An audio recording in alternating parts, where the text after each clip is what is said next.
Bonjour, moi c'est Valentine, je suis sage-femme et cofondatrice de Gym. Moi je m'appelle Pierre, je suis sage-femme échographiste. Donc vous avez sûrement vu passer en ligne sur les réseaux sociaux de nombreux posts sur les fausses couches l'année dernière. Alors pourquoi on en parle autant? Parce qu'il y a une vraie volonté forte des femmes de lutter contre l'invisibilisation et la banalisation des fausses couches. Sous prétexte que c'est un événement fréquent dans la vie d'une femme, on a longtemps considéré que c'était un non-sujet.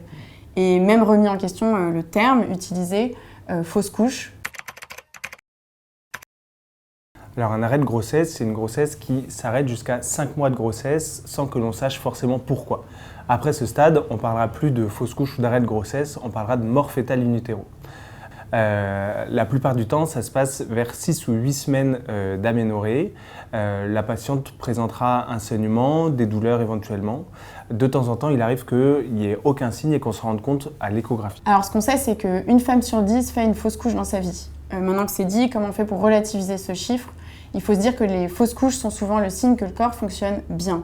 Il ne laissera pas évoluer une grossesse qui ne peut pas arriver à terme, et donc il va détecter un problème, une pathologie qui empêche le bon développement du fœtus, du bébé. Médicalement parlant, il faut se dire que c'est sans conséquence sur votre santé, votre corps continue de fonctionner à l'identique après une fausse couche. Ouais, en revanche, psychologiquement parlant, bien entendu, c'est le plus souvent une épreuve pour les femmes et les couples et il faut prendre le temps de digérer cet événement.